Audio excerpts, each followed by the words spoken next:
Hello. All right. I think we are live as always. Just going to do a real quick tech check. Make sure we're live everywhere. I think I am going live for the first time ever on LinkedIn, which is so exciting. Okay, I see me on Facebook. Let's go check LinkedIn real quick. I feel like my hair looks weird. Let's see. Let's see. I think I am doing a quick check and then we will go live. We are live on LinkedIn. This is so cool. I don't know why, but I feel like the first time to be able to go live on a platform. So if you are tuning in, we are going to do a live recording of my podcast, Evolve with Dr. Tay, real conversations designed for autism parents. Today is episode 10, and it is the ABCs of challenging behaviors. So we will get into what that is. There will be a Q&A at the end, and that is going to be in my Facebook community. So it's at facebook.com/group/evolve autism. So you are welcome to join. It is designed to be a safe place to feel seen and heard as a parent of an autistic child, or if you have concerns about autism. So I am going to, if you are watching this right now, I'd be so appreciative if you commented, if you tagged any parents of autistic children that you know, if you shared this, that would be so amazing if you're seeing this on YouTube, LinkedIn, or Facebook. And like I said, feel free to come join my Facebook community. We'll do a live Q&A, and then you can also continue to ask questions there. I'm really active in that community. So, all right. I think that is it. I won't be looking at comments during, but we'll circle back after the live recording. All right. Today we're going to do something a little different. I hope this episode is going to be jam-packed for you and is really going to dive into a tangible tip that you can take and you can apply for your family. One question I often get asked from parents is, how do I reduce challenging behaviors? Maybe that's aggression. Maybe that's tantrums. Maybe that's even meltdowns, which tantrums and meltdowns are different things.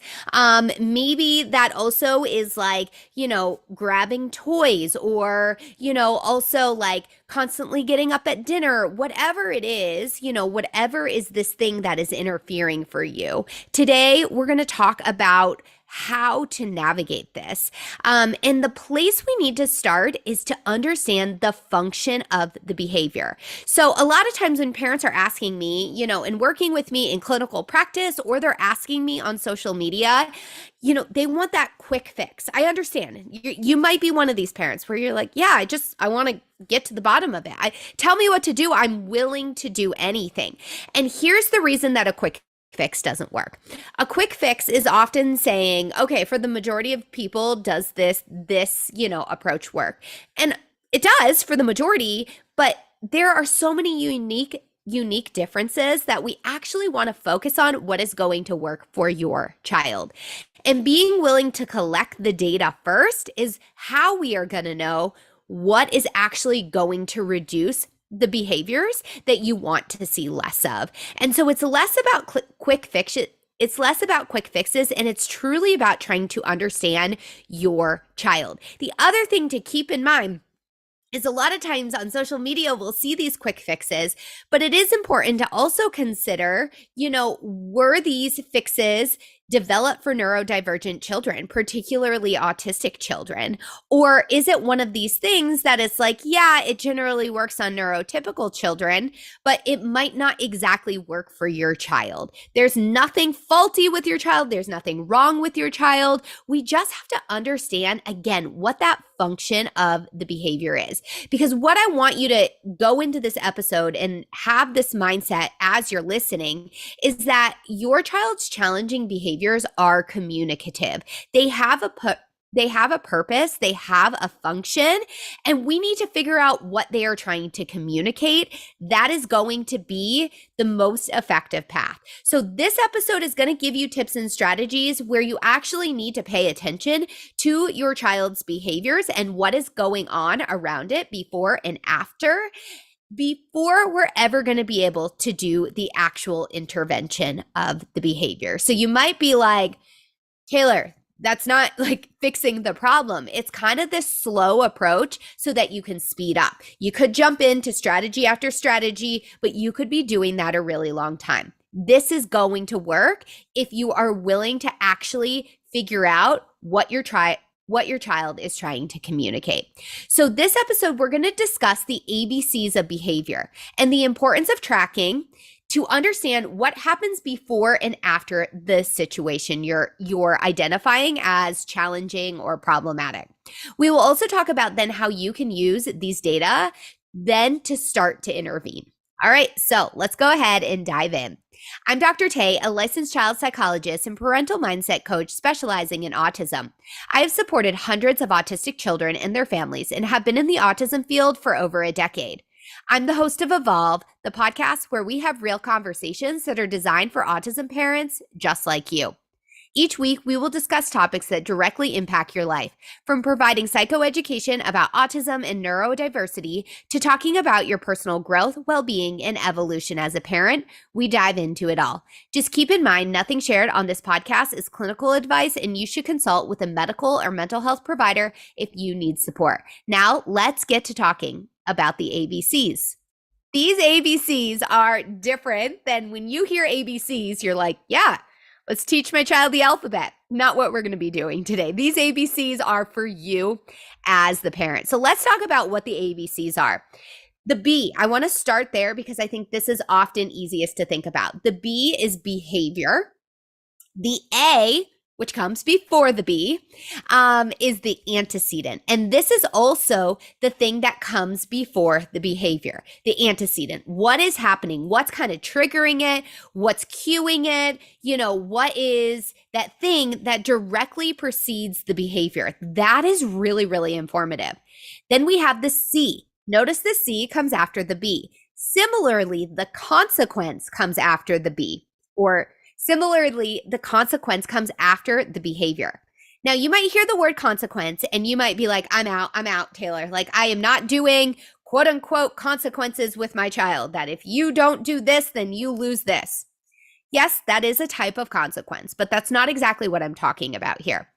Our daily lives, even as adults, are centered around ABCs. And the key here is trying to understand them and actually apply them for your child. What the consequence is it is looking at what happens right after that behavior. The consequence is either what's going to make the behavior more likely to happen again in the future or less likely to happen again in the future. And consequences can vary. Consequences don't have a negative connotation. A consequence, we're going to dive into this, could be giving your child what they're actually asking for. That is a consequence. And we think about then how giving your child what they're actually asking for, is that increasing or decreasing the likelihood that the behavior is appearing. And that becomes important because if you don't want the behavior, if it's a challenging behavior, we actually want to be reducing the behavior itself. So again, antecedent, behavior, consequence, A, B, C, and think about the order of the ABCs. The A becomes before the B, just like the antecedent comes before the behavior, and the C comes after the B, just like the consequence comes after the behavior. So one of the things, like I was talking about, this happens naturally. Whether or not you are tracking it, this is happening. So keep that in mind. Sometimes parents are like, well, I just don't have the bandwidth to track it. Like, sorry, this isn't going to work. And it is. I'm going to warn you, this approach, again, it's a slow start to speed up. It's not going to be your instantaneous solution, but I'm telling you, investing the couple, usually I say about 2 weeks of tracking, where you are literally tracking what is happening in these situations, becomes really important. And it really ultimately gets you your desired result sooner. But even if you choose not to track it, this is still happening. It's not like all of a sudden because you're tracking it, that's when it starts happening. No, it occurs, literally, think of your child. Think about what happened right before and what happened right after. There's always something that happens before, and there's always something that happens right after. And so when I say about tracking it, what I actually mean is you want to like create a little notebook or like a little table, and you're going to think about, okay, when that B happens, when the behavior happens. So let's say that you want to track like meltdowns in your autistic child. When that behavior happens, that's going to be like what I call a doorbell of awareness. That's going to be your cue to be like, okay, let me take a moment right now. What happened right before this happened? Okay, I asked my son to come sit down at the table. That's the antecedent. What happened right before? Asked him to come sit at the table. He just dropped down right into a meltdown. And you might be saying, Taylor, like there's nothing predictable happening there. There's nothing to track. Still track it, right? Write down exactly what happened before that behavior occurred. Then you're going to also think about what happened after or even during that behavior, right? The meltdown. What were you doing? Were you saying, Johnny, I need you to stop. I need you to calm down right now. Or were you running around being like, okay, he doesn't want this food. I'm going to go get him his favorite thing. I'll give you a little sneak peek. Giving him his favorite thing is going to make it more likely that meltdown happens again in the future. And maybe, and it could be that, him not getting his food and having things just right is so overstimulating for him because it's not what he expected that it does cause that meltdown. Okay. So I want you to start tracking it. You are going to do this for a good 1 to 2 weeks of just writing it down. You can jot it on your phone. You can have a notebook. You might be saying, okay, Taylor, I could just pay attention. I don't need to write it down. Trust me, you need to write it down because what you're going to start to notice is patterns that are happening. Is there something that is consistently cueing it? Another example is aggression. So say, every time, say your daughter is constantly grabbing your other child, right? Your autistic daughter is grabbing. And you might be like, where is this coming from? It feels like it's out of the blue. And a lot of times I hear this from parents. It's like, no, Taylor, I promise this is out of the blue. And this is what we do in therapy together. Of course, this isn't clinical advice. Like I can't tailor it to your child, but I'm providing you what's called psychoeducational material, meaning I'm teaching you about these concepts so you can go apply it. But in one-on-one therapy, we literally work on this. And I have parents bring the tracking into me and I start looking and I'm like, do you see this consistent thing? And it's like, when you start to notice that, then we know where to intervene. So it could be like, it just seems like your daughter is out of the blue, like grabbing her siblings, pinching her siblings, pulling her siblings' hair. And you're like, I don't understand what's going on. But then you start to track it. And you see that every single time that she starts grabbing, one of them starts yelling or crying. And it's like, and it might not be every single time, but you might be like, oh, most of the times, a couple times the baby cried. Oh, that's what happened right before. Baby cried. And that you might just be like, yep, babies cry. Yep, she's grabbing people, right? Those aren't connected. But if you start to see every time the baby cries that your daughter is grabbing, either the baby or another one of your children, it could be overstimulating, right? That is the cueing, and that is her way of communicating she wants it to stop. And so when you track in this way, it can start to help you identify patterns. Other patterns you might be identifying is things like time of day or certain parts of the day or certain parts of the routine. Or you might start to be like, wow, it's every time we transition, I've noticed this. Like, and maybe you didn't notice about your child before. So that's why tracking becomes so, so important. Then you're going to do that. You're going to start to notice patterns. The other thing then is on the consequence side. Let's talk about that. What do I mean again by consequences? Consequence is just what happens after the behavior, and it's reinforcing the behavior. And meaning it's either making it more likely to happen or it could be making it less likely to happen. So let's think of an example here. Say that your child, every time, they want something, they just are screaming, right? They're communicating through screaming, even though you're like, Taylor, this is so frustrating. My child does have the word, for help, or the sign for help, or is able to communicate, but every time they need help, they just sit there and scream, right? So say they're screaming in the kitchen, you hear them, you walk over, you grab what they want on the shelf because you have superpowers, you can read their brains. Or you can read their minds, and y'all, this happens all the time, right? Parents just know what their kids want. It's an intuitive sense, which is beautiful. We're not trying to take that away, but think about it. You grab what they want off the shelf. That's the consequence. You grabbing what they want off the shelf. Again, keep in mind, consequence doesn't mean it's a negative thing. We often think of like consequence as, time out. No, it could. That's a form of a consequence. It is not consequence as a whole. So you grabbing what they want off the shelf, they get it, they get to eat it. Well, guess what? That behavior of them screaming is reinforced. It's going to make, by you giving them what they want, it makes it more likely for that behavior to happen again in the future because it's effective. They're getting actually what they want. Why would they switch their behavior in order to still get that thing? They figured out something that works, so they're going to keep on that. So you also want to track like what happens right after and what is your response to this. Really, that's the thing to be thinking of when you're tracking. So tracking consistently, you start to notice natural patterns.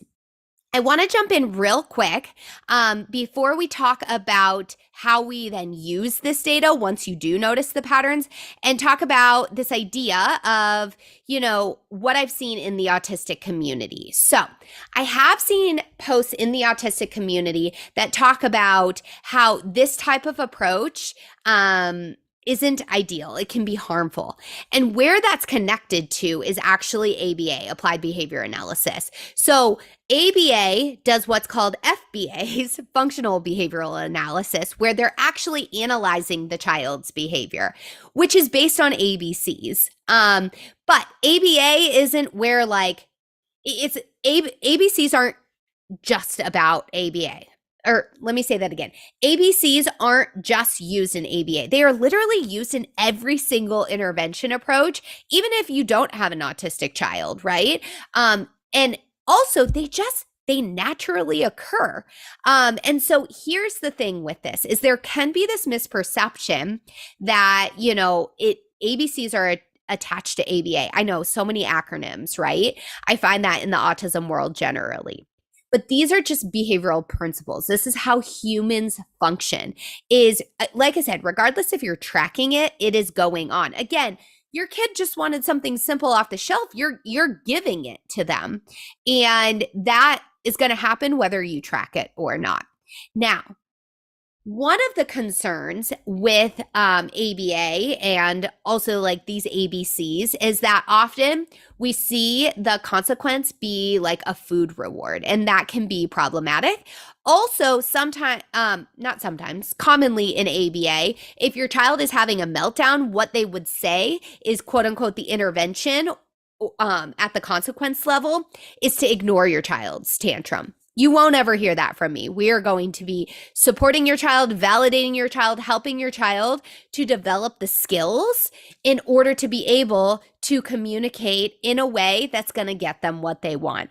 And by communicate, I don't mean we might be, if we're working one-on-one in a capacity together, we might be working on something like helping them learn how to use sounds to get what they want in a very supportive and naturalistic way. But we also are going to teach other forms of communication. So it's not adherence to neurotypical standards, but it is helping them to actually get what they want. Because the challenge becomes you have superpowers. You can predict what they want when they scream, but they go to school and the teacher might not be able to predict. And so that initial scream, then they start to become dysregulated because they're like, no one's responding to me. I'm not getting what I want. Like, yeah, your kid is going to be pissed off. I'm pissed off when, like, if everyone's ignoring me. You're probably pissed off if everyone's ignoring you, right? We don't like to be ignored. So that's one of the concerns with ABA, is that it's teaching to ignore the behavior. That's not what this is about. The other thing is food rewards. I got off on a little tangent there, but food rewards. I am not a huge proponent of food rewards kind of broadly. I think it shifts the relationship with food. And when we think from a broad psychology perspective and, their development and their relationship with food is really important. And we don't want to start at a young age using food, as a consistent reward. But here's the thing, the reward doesn't have to be some big elaborate thing. In the early intervention model that I do, the reward simply is things like saying, yay, like if they do something, or it also could be, it could be a high five, but more often than not, the reward is just getting them what they want. They want cookies off the shelf and you're willing to give them cookies. Maybe I'll use crackers as an example, right? Or they need their milk. And you're giving them what they want. That's the reward. The reward is very naturalistic. So, recap, ABCs, antecedent behavior consequence. What happens right before that behavior? We're understanding it, we're identifying it, and what happens right after. How are you as the parent actually responding? So, when we consistently track, we start to know patterns. And then once you notice those patterns, then you can start to think about, okay, what do I need to shift? For example, if you notice that it's happening, during transitions, you might start adding in warnings ahead of time, or you might use visual cues in order to help them transition more seamlessly, or something like a timer. Actually, next week's episode is going to be with Molly. She's an autism consultant. We're going to talk about all things visual supports. But so keep that in mind, but it might be adding in some additional supports where you're giving them more preparation and helping them to transition and really understand. It also could be, for example, like certain times a day, like as your child starts to get hungry, you see an increase in this behavior, or, tired. And it might start to be, one, you're aware of this now, right? And so you can be more mindful of it. But you also might start to be like, ooh, I need to start feeding my daughter a little earlier so that she isn't, feeling really hungry, and then hunger makes us more dysregulated. So it's things like that where you're starting to shift the environment or shift what's happening around it. Other things, might be if like you're seeing aggression, for example, and it is the example where I said, the baby's crying. Obviously a baby's going to cry. By no means. I'm saying this like lightheartedly and in a joking way, but you're not going to get rid of the baby, right? And you can't tell the baby to be quiet, but you might look at other ways that your child can regulate themselves. So the aggression actually might be regulatory and communicative. They're trying to say, I don't like this, mom, make this stop. Or it also could be like, I'm so overstimulated right now, I need to get that out. So maybe you're giving them something like a sensory toy, or you're saying, hey, why don't you go take a break and swing in your sensory swing? Things like that.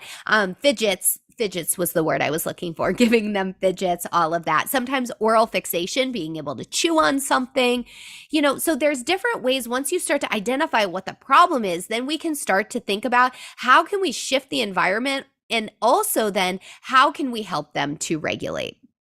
Then on the consequence side of this, and I talked about this with a little bit of the controversy. Yes, you can use food as a reward, but that's not what if you work with me one-on-one, that's not what I'm going to be recommending for the most part. There are some exceptions to that, but for the most part, and we definitely aren't ignoring their tantrum, right? We're going to try to figure out from the antecedent side, what's happening before the behavior. Their tantrum is them trying to communicate. And so thinking ahead of time too is how can we start to give them other language? So an example of this is I do have, a child right now that that I'm working with that does have a little bit of aggression and grabbing. And so it's just saying no, gentle hands, and then we're modeling the help sign.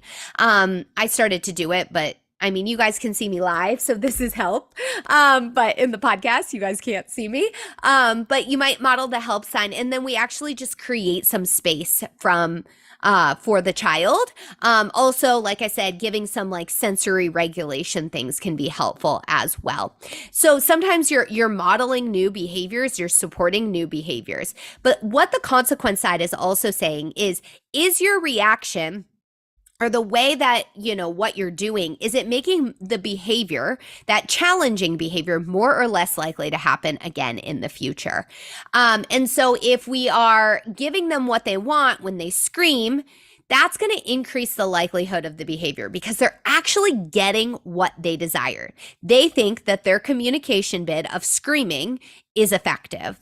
And so, you know, you might instead get down on their level and say, you know, like, okay, I think you want something, you know, let's find it together, you know, and you might pick them up and you start to notice that they're regulating. You're like, okay, what do we want? And you might then give them choices. That's another example, is like, maybe you do know what they want. You know, they want the Cheez-Its, right? That's their favorite, is the Cheez-Its. But then you might give them choices. Do you want this or this? And so then what happens is you're adding another layer into this where they're having to communicate what they actually want, and you can reinforce that. And so it's actually the choice we're reinforcing, not the screaming behavior. And so again, there's a lot of nuances to this. You know, sometimes for some kids, like, kids get really more dysregulated when you do that. You can also say things like, okay, you know, I want you to use your words, or, you know, point to what you want. If those are or if those are consistent communication strategies that they have, don't expect that they're going to use a new developing skill in these moments, right? We want to use things that they consistently do. But if you can prompt them and then you're waiting until they're using that, or you can even just say, I know you really want something right now and you have some big emotions. We're just going to take a few deep breaths. And then after those deep breaths, you can say, okay, what do you want? So thinking about, though, is whatever their initial behavior is, are you actually giving them what they want? Another example of this, just to talk about, so sometimes you literally cannot give them what they want. So giving them what they want is a really, really helpful consequence. They are motivated.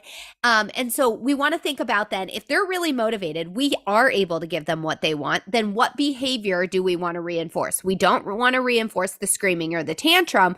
We want to reinforce some other communication bit. But say you're in Target and they really want the new car, right? And they drop to the ground. They're so upset about that, but you can't give them what they want, right? It just is not possible. But sometimes your reactions can also be consequences, right? Are they reinforcing that behavior, or are they decreasing the likelihood of that behavior? And so you might, for example, like you saying, stop crying right now, you're not getting the toy. And you as a parent, we talked about dysregulation in episode 2 and 3. So if you have a lot of challenges with dysregulation, highly recommend going back to that episode. But you might be dysregulated too, and it's like, just stop, right? Well, that telling them to stop, you might be like, oh, that's going to decrease the behavior. More often than not, it doesn't decrease the behavior. It actually increases the behavior because they're getting your attention. Children love attention. They'll take any attention they get. They prefer positive attention, but they will definitely accept negative attention. And so instead, maybe one way is like, one, you can do a calming strategy together. Maybe, and if you feel down for this, I've seen parents do this before and I applaud parents. Maybe you just sit down in Target and say, I'm going to give you a big bear hug right now. It's okay to be upset, and help them to regulate, right? That's an example of something that you might do that's not really going to reinforce the behavior per se, but is also supportive of them in that moment and helping them to regulate. But you also then might give what we call a replacement behavior, which is some of the examples I've been saying of like, okay, listen, I know you really want that truck. I understand. Let's start a list together where we're writing down desired things. And that might be helpful. So you're giving them a replacement behavior instead of screaming that, and you can start modeling when you go in, like ahead of the time before you go into the Target, say, okay, today we are shopping for groceries, and you can even say real quick, here's an example. This is the antecedent. Today we are shopping for groceries when we go into Target. And then say that it's not in the budget for them to get a toy. You don't want them to get a toy, whatever your reasons as a parent, when we go in, if you can also use, if we are able to, do X, Y, and Z when we're grocery shopping and give them clear tangibles. We're able to, stay next to mom, or we're able to stay seated in the cart. Give them something really clear. Then we can walk down the toy aisle as after. Like first we're going to sit in our seats, then we can walk down the toy aisle. Then you might need to remind them, when we walk down the toy aisle, though, we're not buying anything right now. We're just looking, and we're going to start our list. Remember our list? We'll get our list out and have a big wish list of what you want for your birthday, that type of thing. Now, of course, if you know every single time that they walk down the toy aisle, that creates a lot of resistance. That's the antecedent. You know that the toy aisle is the trigger. And so you might be like, we're just not going down the toy aisle. And maybe you even potentially, we have to find a balance here. You don't want to like over accommodate, but maybe it's like, do I really need to go to Target, or should we just go to like whatever your local grocery store is for groceries? So then it's less tempting. But if they consistently have a meltdown in the toy aisle, then you wouldn't suggest this. But if you notice, what I'm doing is initially we are explaining it to them. That's the antecedent. The behavior, the desired behavior, instead of the challenging behavior, now we're telling them what the desired behavior is, sitting in the cart, and then walking down the toy aisle is the consequence. That's what's going to reinforce the likelihood or increase the likelihood that they're going to stay seated in the cart. Now, if you notice, though, you're also kind of extending this out a little bit. In terms of going down the toy aisle, some of it is you might be anticipating, okay, they're going to want something, so we have the list. That's the antecedent, right? So in the first example I talked about, the list was the consequence. But then you can start using things that are predictably working and start giving preparation, which is the antecedent.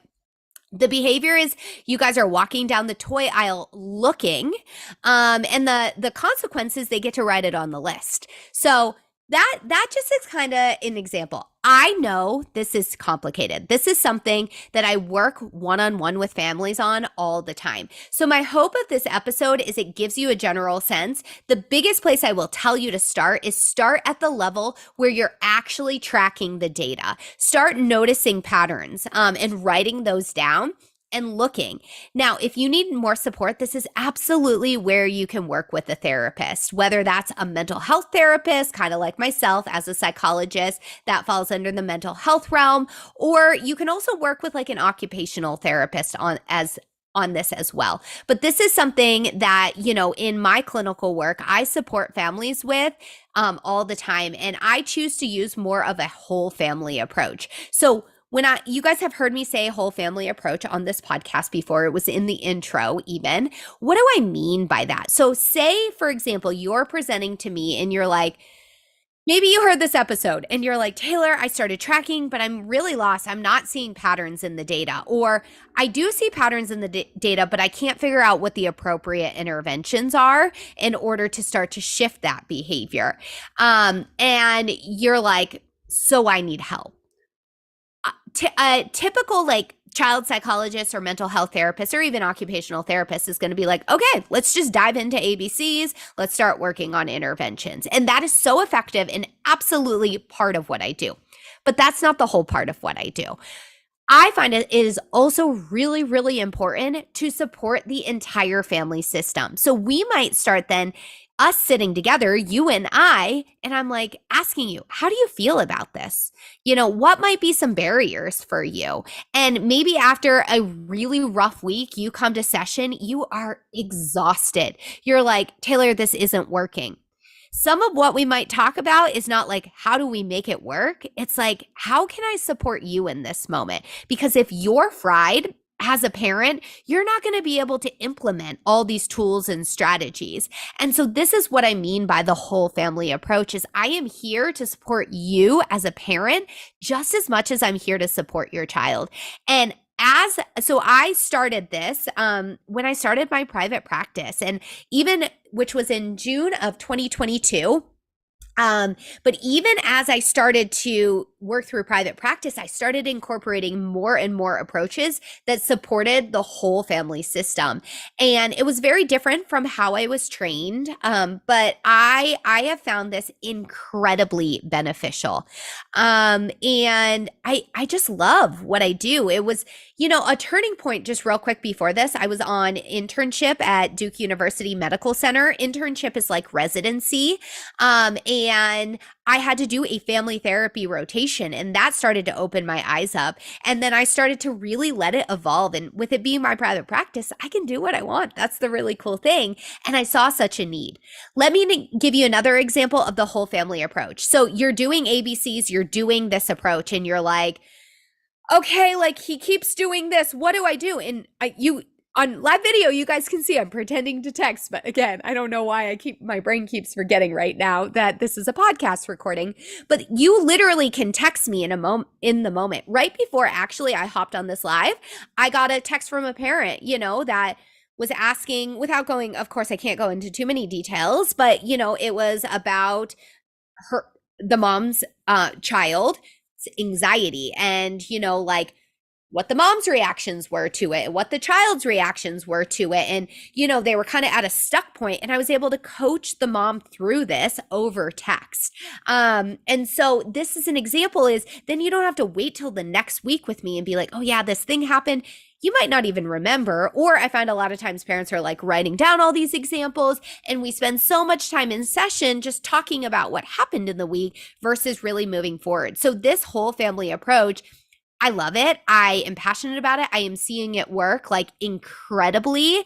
Parents are feeling seen and heard in this process, which is a super high value to me.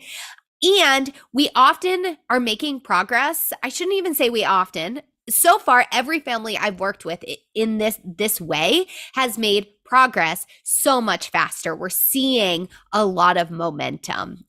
So that's an example of how I personally do it. I, in the show notes, have linked my website if you are interested in talking about any of my services and the support that I provide. I'd be happy to chat about it. But generally speaking, if you listen to this episode and you're like, this was great information, I'm just really stuck, or, you're really trying it and it's not working for your child, don't be afraid to recruit in, people that can support you, that really understand these concepts and that can talk specifically about your child and help you problem solve the nuances.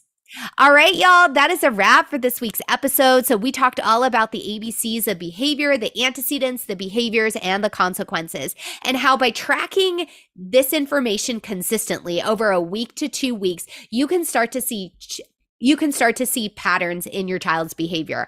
One thing I didn't say during the episode, you might have to track longer if it's a behavior that's of rare occurrence. Maybe it happens every once in a while, but you need a good amount of data. But then you can start to take that data analyze it, find common patterns, and then start to shift the antecedent, shift the environment, shift the cueing, all of that, as well as your reactions and, your responses to your child's behavior. And that can start to create more where you see more of the behaviors you want to see and less of these challenging behaviors. The biggest thing I want you to keep in mind through all of this, though, is your child's challenging behaviors. They are communicative, they are functional, they are trying to let you know what they want. And it's super important that we actually listen. We help them to feel seen and heard in this process. And a lot of that comes from starting to track. The tracking can be cumbersome, but I promise you it's going to be worth it. And you're going to actually learn how to understand your child at an even deeper level. All right, y'all. Like I said, that's a wrap. Thank you so much for being here, and thank you for listening. If you are listening on Facebook in the Evolve community, start dropping your questions about this week's topic in the comments. Each week following the live recording, I host a Q&A exclusively in my Facebook group. You can join this community too at facebook.com/groups/Evolve Autism. You get access to engage with me, plus you can connect with other like-minded autism parents. It is a community designed for you to feel seen, heard, and supported as a parent of an autistic child, and introduces you to my whole family approach. If you are listening elsewhere, I am going to sign off now, and we'll see you next week for another real conversation about all things autism in your family life. I actually will have a guest on the episode. We will be going live Monday. Let's actually look at my calendar right now as you guys are dropping your Q&A in the Facebook community. Feel free to start dropping your questions. So I am going live with Molly. She is the autism consultant on Instagram. We are going live at 1 p.m. Eastern Standard Time. So I will see y'all then. All right, I'm going to go ahead and turn. Let's see. Okay. Turn this off. So that one off, this one off.